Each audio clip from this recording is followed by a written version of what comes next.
Ngayong huling araw mga bossing ko ng buwan ng Mayo, huling araw at huling Biyernes, May 31 mga bossing ko. Kung kayo po ay marami mga pagsubok na pinagdaanan nitong Mayong ito na malapit ng or matatapos na or tapos na, ay mainam na subukan nyo po ito para sa pagsalubong natin ng buwan ng June ay mas maging masagana ang ating pong pamumuhay.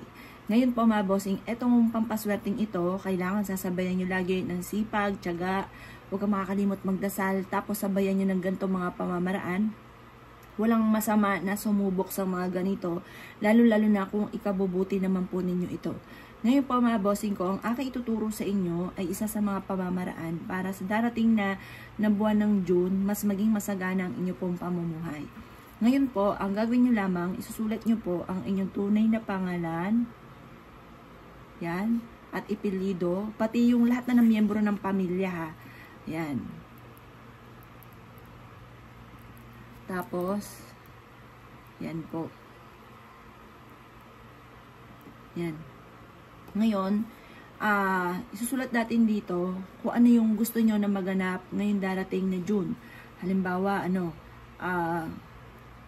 gumaling na, halimbawa lang po ito ha, huwag kang gagamit na sana. Gumaling na kami sa aming mga karamdaman at magkaroon kami ng mahabang buhay. Tapos, sabihin niyo po dito, halimbawa, may utang ka. Makabayad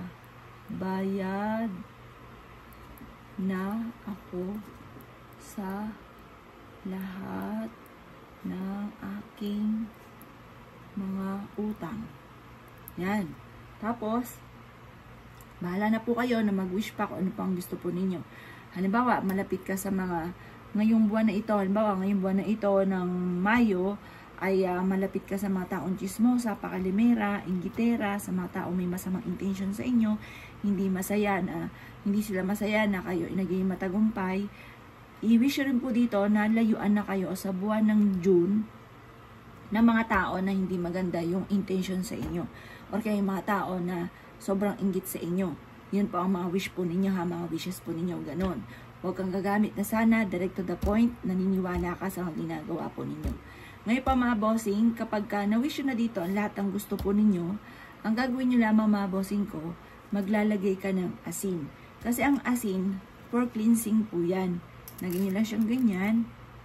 Kapag naisulat nyo na lahat yung gusto po ninyo, at pagkatapos, yan, ganyan lang siyang konti, at pagkatapos, ay tutupiin po natin to. Yan, matutupad lahat ang aking mga kahilingan, siksik-liglig at umaapaw at maraming blessing ang darating sa akin. Ngayong buwan ng June ay mas magiging masagana ang aking pamumuhay. Gawin niyo po ito ng mga bandang alas 7 lamang po ng umaga. At tapos, ibilad niyo ito, pag natupin niyo na siyang ganyan, ibilad niyo po ito sa sinag po ng araw. Kung may bato dyan, ipitan niyo siyang ganyan. Yan, para hindi siya liparin. Kasi yung bato, nagmula sa kalikasan, may dulot din po itong swerte. Ngayon po, hayaan nyo siyang ganyan hanggang alas 8. Makalipas ang alas 8 ng umaga, kunin nyo po ito at ito po ay isiksik ninyo sa pinakataas ng inyo pong pintuan. Kung saan lagi kayo dumadaan, doon nyo po siya isisiksik. Ito po ay sikreto nyo lamang. Tapos, kung ito ay never nyo pang hindi nagagawa,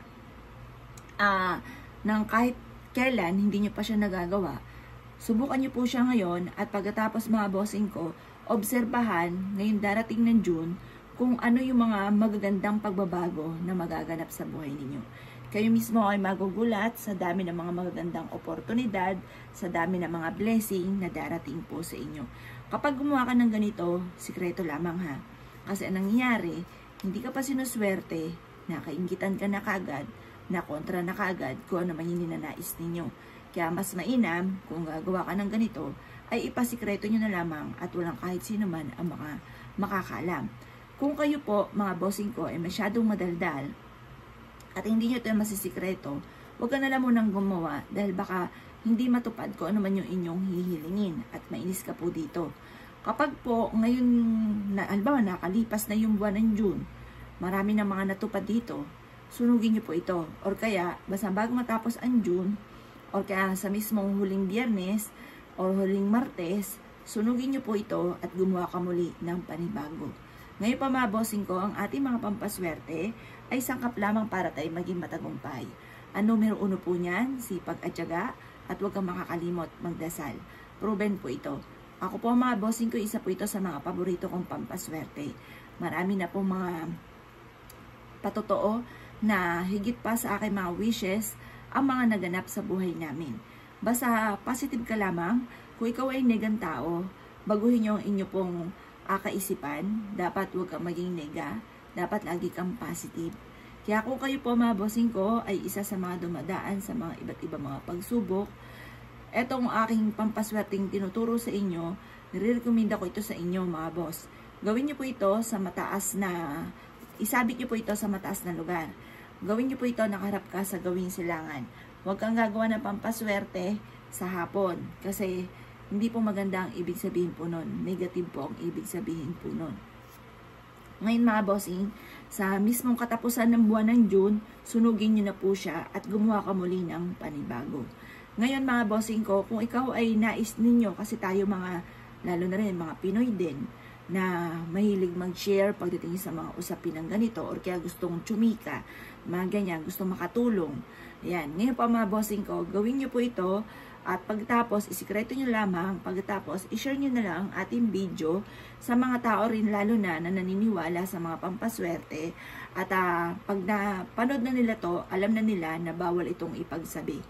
Ngayon mga bossing ko, kung kayo po'y naniniwala, at marami kayong mga pangarap sa buhay, pero masipag ka naman at matyaga, pero lagi ka pa rin minamalas, etong aking pampaswerteng ito, tinuturo ko sa inyo, ay maaaring makatulong sa inyo, basta baguhin ang mindset ninyo. Kung ikaw ay nega sa ngayon, baguhin nyo po yan. Imbis na ikaw ay nega, sabihin nyo lagi na ako'y maging matagumpay at maraming pera ang darating sa akin at kailanman hindi na ako mamumblema tungkol sa usapin ng pera. Ganon ang mga pag-wish na walang gamit na sana, direct to the point. Kaya ako'y kinaniwala na issue po itong gawin mga bossing ko. Huwag ka na magpatumpik-tumpik pa at baguhin na ang ating kaisipan, lalo nating sipagan, lalo nating sa bawat araw ay maging masaya tayo at lalo tayong magsumigasig sa buhay para makamit natin ang ating mga pinapangarap. Kaya ako ikigagawa ng ganitong mga pamamaraan mga boss, ay siya mga bossing. Good luck po sa inyo po lahat.